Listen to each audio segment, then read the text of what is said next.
A civilization can survive invasion, famine, and war, yet still tremble before a more subtle threat, a succession that does not fit its own mythology. In ancient Egypt, one of the most successful rulers of the new kingdom solved a constitutional crisis with extraordinary skill. But because that solution worked too well, later power moved to erase the evidence. Hatshepsut stands at the center of one of history's most revealing paradoxes, a ruler who preserved the state, enriched the temples, stabilized the dynasty, and yet became dangerous precisely because success made her exception unforgettable. This is not merely the story of a woman on a throne. It is the story of how states defend themselves, how legitimacy is manufactured, and how memory itself becomes a battlefield. To understand Hatshepsut, the gaze must first widen beyond one remarkable individual to the entire strategic architecture of early New Kingdom Egypt. The 18th dynasty did not emerge from calm continuity. It emerged from trauma. The Hyksos period had left behind more than political humiliation. It had impressed upon Egyptian elites a permanent lesson: kingship could not be weak. The king was no longer simply the ceremonial summit of a timeless order. He had to be the defender of that order against foreign intrusion, domestic instability, and cosmic disorder alike. In this world, the office of Pharaoh fused religion, military command, and national security into a single sacred institution. That fusion made Egypt formidable. It also made succession unusually dangerous.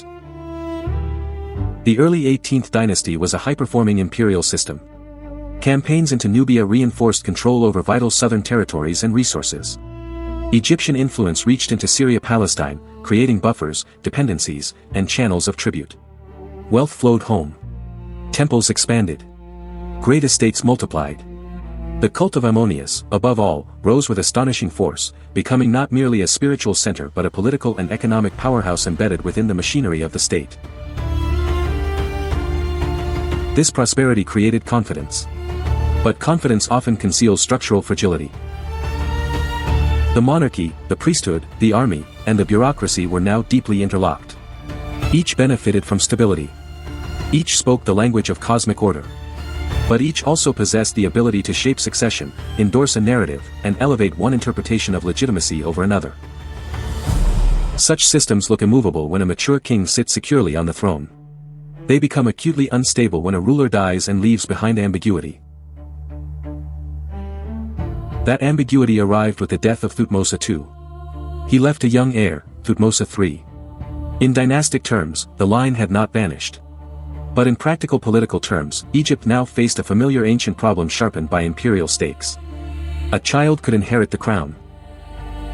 A child could not convincingly perform the full theater of kingship before all the constituencies that mattered: the army, the temples, the bureaucratic elite, the provinces, and the foreign powers watching the Nile kingdom for signs of weakness. This is where modern instincts can distort the issue. The crisis was not reducible to personality, nor merely to family intrigue. It was constitutional in the broad ancient sense. Egypt required not simply a biological successor but an operational center of authority. Every day of uncertainty carried risks. Factions might form at court. Provincial officials might recalibrate loyalties. Foreign clients in the Levant might test boundaries. Nubian territories might read softness as opportunity. Priestly elites might seek expanded autonomy. Disorder at the top rarely remains symbolic for long. It becomes strategic. Into this moment stepped Hatshepsut, royal woman of immense pedigree and formidable political placement. Yet the office she approached was not neutral. Egyptian women could hold property, wield influence, manage estates, and exercise elite authority to a degree striking by many ancient standards. But the role of pharaoh was coded through a ritual and ideological template that was overwhelmingly male. This was not simply a matter of prejudice in a narrow social sense. It was a matter of state symbolism. Kingship was performed through inherited forms, titles, and sacred associations. The issue was whether the machinery of legitimacy could absorb a deviation without cracking. Therefore, the central problem was not whether a woman could be powerful. Elite Egyptian women had been powerful before. The central problem was whether a woman could occupy the office that personified divine order, military command, and dynastic continuity without making that office appear improvised. If the answer became no, then Egypt risked more than embarrassment. It risked a fracture in the ideological shell that protected imperial rule. Hatshepsut's first strategic brilliance lay in approaching the problem through acceptable forms. She did not initially appear as a revolutionary standing outside the constitution. She appeared within the established logic of regency, acting on behalf of the young Thutmose III. This was prudent. Regency offered continuity without forcing immediate doctrinal confrontation. It allowed the court, the temples, and the administrative apparatus to continue functioning under familiar language. But regency, while useful, was not a permanent answer. It preserved ambiguity rather than resolving it.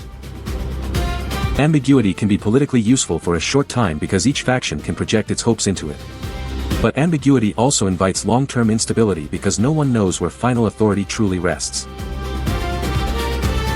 An empire can survive many things. It does not thrive under prolonged uncertainty at the summit. Hatshepsut's masterstroke was to recognize that informal power would be weaker than formal authority. A palace-strong woman, however competent, remains vulnerable because her position depends on relationships rather than office. Office can command rituals, inscriptions, and institutions. Relationship alone cannot. Therefore she moved not merely to influence kingship, but to inhabit it. She adopted full royal titulary. She appeared in kingly regalia. She embraced the visual and textual language that had always sustained pharaonic authority. Most importantly, her rule was anchored in divine selection, especially through the ideological machinery of Ammonius. This was not theatrical eccentricity. It was statecraft of the highest order. Hatshepsut understood that extraordinary power survives only when it can be narrated as ancient necessity. Every regime confronted by anomaly must choose between truth and coherence. Hatshepsut's genius was to make anomaly itself look coherent. This required coalition building on a scale that later romanticized tellings often underestimate. No Egyptian ruler governed alone. The rise of Hatshepsut demanded acceptance from senior administrators, temple elites, military interests, and the scribal class that transformed political facts into official reality. Men such as Senenmut matter less as subjects of gossip than as evidence that Hatshepsut cultivated a governing network capable of operational competence. Bureaucratic continuity did not happen by accident. Monuments did not design themselves. Expeditions did not organize themselves. Cultic narratives did not inscribe themselves into stone unaided. A ruler who lacked institutional support could seize a throne briefly. Hatshepsut did something more difficult. She made the state function. That distinction explains why her reign endured. Her governing logic was disciplined and strategic. A contested ruler in many ancient states might have rushed toward dramatic conquest, seeking battlefield glory as a shortcut to legitimacy. But such ventures carry immense risk. A defeat would have been catastrophic. Even a costly victory might have exposed vulnerabilities. Therefore Hatshepsut emphasized order, temple patronage, controlled demonstrations of power, and ambitious building programs. This was not retreat from politics into pageantry. It was politics translated into stone. Building in Egypt was never merely decorative. Monumental architecture performed arguments. It declared continuity, favor of the gods, command over labor and resources, and confidence in the future. Obelisks at Karnak did not simply beautify sacred space. They announced that the regime possessed divine sanction, logistical reach, and economic surplus. The mortuary temple at Deir el-Bahri did not merely honor a dead sovereign in advance. It placed Hatshepsut into the eternal visual grammar of kingship. Stone was doing constitutional work. The bond with Ammonius was especially crucial. The new kingdom's wealth had increasingly empowered the temple establishment, and no ruler ignoring that reality could hope for durable legitimacy. By embedding her authority in divine narratives, including the language of chosen or divinely begotten kingship, Hatshepsut did not abandon pragmatism for theology. She used theology as pragmatism. In ancient states, sacred language was not the opposite of politics. It was often the most potent form of politics available. To control the story of divine approval was to control the emotional architecture of obedience. The economic dimension of her reign reveals the same strategic intelligence. The famous expedition to Punt has often been presented as an exotic curiosity, a colorful episode of trade and wonder. But beneath the spectacle lay hard political calculation. Punt demonstrated maritime reach and administrative competence. It brought prestige goods and incense deeply valuable to cult practice. It linked prosperity to sacred service. It allowed the regime to display abundance without the dangers of a grand northern war. Trade became propaganda. Logistics became legitimacy. A successful expedition told every audience something useful. To temple elites, it declared that the gods were being honored with proper riches. To administrators, it showed coordination and control. To the broader elite, it signaled that this reign produced visible results. To posterity, it offered scenes of abundance that could be carved into memory as proof that the cosmos remained aligned. Here the deeper pattern becomes clear. Hatshepsut did not ask Egypt to accept instability in exchange for novelty. She offered the opposite. She offered stability in a form that looked unfamiliar but functioned better than uncertainty. This is one of history's recurring laws: institutions will tolerate a radical adaptation when it arrives clothed in the language of preservation. Yet the arrangement contained a silent tension that no amount of ceremonial mastery could fully dissolve. Thutmose III remained in the system. Named, present, legitimate by descent, he was not discarded. This was a source of short-term stability because it avoided open dynastic rupture. But it was also a reservoir of long-term danger because the question of ultimate narrative never disappeared. Who was this reign for? Was Hatshepsut safeguarding a child king until maturity? Was she co-ruler? Was she king in her own right by divine choice? Ancient political systems can live with layered answers for a time. They become much less comfortable once succession must again be narrated cleanly. This unresolved issue forms the true pivot of Hatshepsut's story. The decisive collision was not a single battle on an open plain. It was the moment political fact outran inherited doctrine. Once Hatshepsut crossed from regent into king, Egypt faced a constitutional test. Would the state cling to rigid precedent and risk instability, or would it prioritize continuity even if continuity required innovation? The state chose continuity. That choice is one of the most revealing verdicts in ancient political history. It meant that, when pressured, a supposedly timeless institution proved more adaptive than its own mythology admitted. Hatshepsut then made that adaptation harder to reverse by saturating the ideological space of kingship with competence. Her reign was not a fragile experiment surviving by silence. It was an active construction of legitimacy through every available medium. Obelisks, temples, titulary, processions, elite patronage, divine birth narratives, inscriptional formulae, and administrative order worked together as a single legitimacy machine. This is why reducing her achievement to personal ambition misses the historical scale of what occurred. Personal ambition is common. Durable constitutional improvisation is rare. Her military policy deserves similar care. It is sometimes tempting to cast Hatshepsut as a peaceful alternative to aggressive male kings, as though the contrast were moral theater. But that reading simplifies a harder truth. Her reign maintained Egyptian coercive credibility, especially in Nubia, while avoiding unnecessary exposure to the hazards that dramatic campaigning could create for a contested ruler. This was not pacifism in a modern sentimental sense. It was disciplined risk management. A ruler does not prove strength only by marching. Sometimes strength lies in denying rivals the test they hope to impose. During her reign, Egypt did not implode. Frontiers did not dissolve. Administrative systems did not visibly fail. Wealth and monumental production continued. These are not incidental achievements. In a polity whose legitimacy was under strain, successful normality was itself a triumph. A state able to function smoothly under an unprecedented ruler was a state whose institutional depth had been preserved, perhaps even strengthened. But this very success generated the later crisis of memory. Hatshepsut died, and the immediate problem she had solved returned in altered form. The practical emergency was over. The dynasty had endured. Thutmose III would go on to become one of Egypt's great military rulers. But now a new question haunted the custodians of royal narrative: what should be done with the fact that a woman had become king and had done so effectively? At some point later, likely in the reign of Thutmose III or perhaps under Amenhotep II, officials began removing her names and images. The chronology remains debated. The strategic meaning does not. This was not merely vandalism. It was a repair operation aimed at the dynastic story itself. Popular imagination often longs for a simple motive, especially revenge. Such explanations satisfy the appetite for personal drama. But states rarely undertake wide, selective acts of historical erasure solely because one man nurses an old resentment. The scale and character of the removal suggest something larger and colder, the management of precedent. Hatshepsut had not failed in a way that could serve as a cautionary tale. She had succeeded. Therefore her reign posed a uniquely dangerous example. If later claimants to power could invoke Hatshepsut, then the ideological fence around male succession had been weakened. What had been presented as exception might become usable precedent.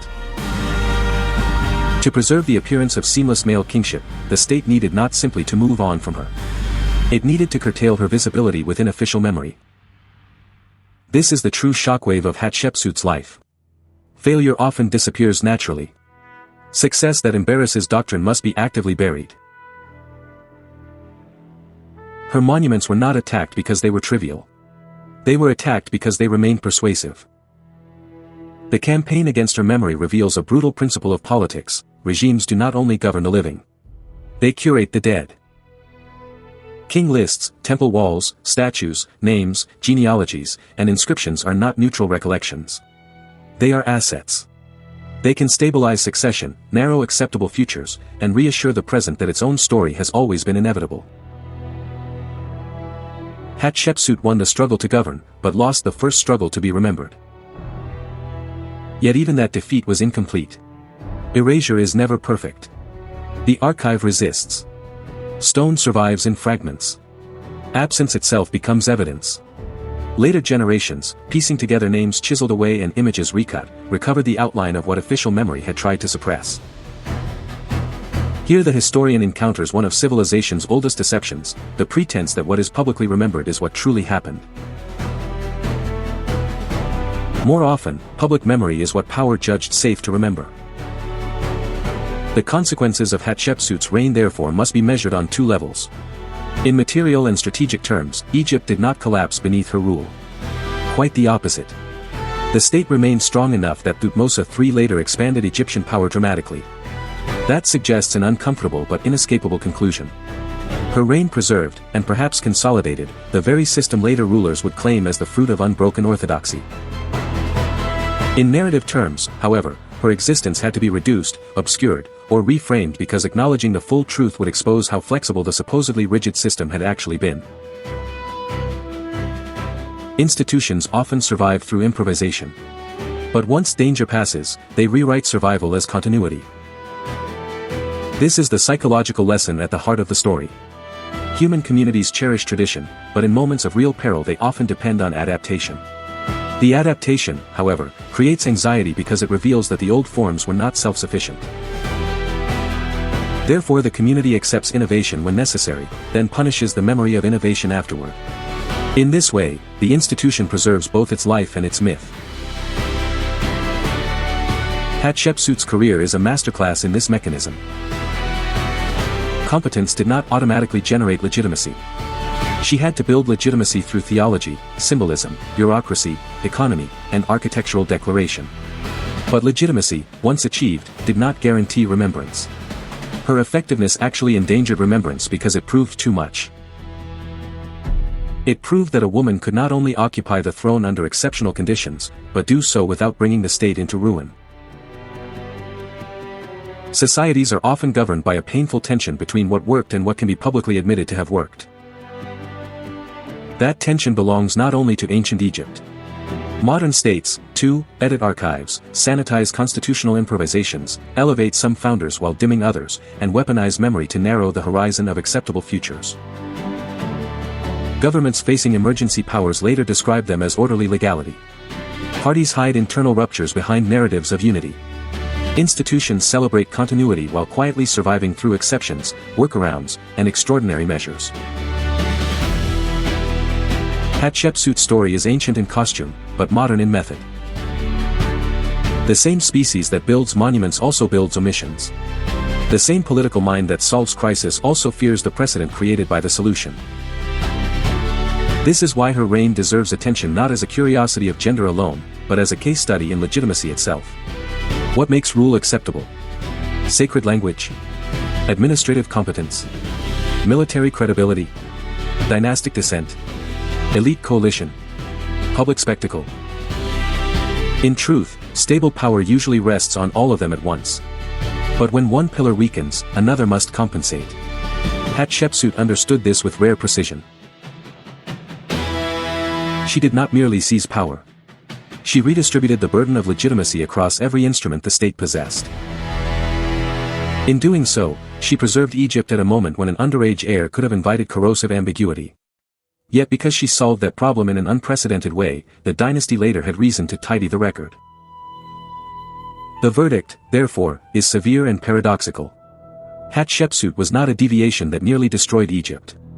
She was an adaptation that helped secure it. The true cost was paid in memory. Her monuments were cut, her names targeted, her place narrowed, because political systems often find a cleaner myth more useful than a truer past. The dust of history, when it settles, rarely settles naturally. It is brushed into patterns by interested hands. The modern mirror is impossible to ignore. Every age prefers to believe that its institutions endure through pure principle. But archives repeatedly reveal another reality: systems endure through improvisation, coalition, symbolic labor, and selective forgetting. The lesson is not cynicism alone. It is vigilance. A society that cannot admit how it actually survived will misunderstand the next crisis when it arrives. And so Hatshepsut remains more than recovered royalty. She is a warning encoded in stone and absence alike. The ruler they tried to delete exposes a permanent trait of organized power. It fears not only failure, but successful contradiction. The legacy question is therefore larger than Egypt. When a civilization survives by breaking its own rules, then erases the proof, what does that reveal about the stories human beings need in order to obey, to belong, and to believe that order was never fragile at all? If this story sharpened the way power, memory, and legitimacy can be seen, subscribe for more long-form historical analysis that treats the past as a strategic map rather than a museum piece. And on the end screen, continue with the next episode to see another moment when a civilization preserved itself through an adaptation it later tried to disguise. One question belongs in the comments: was Hatshepsut erased mainly because she was unprecedented, or because she was successful enough to become precedent?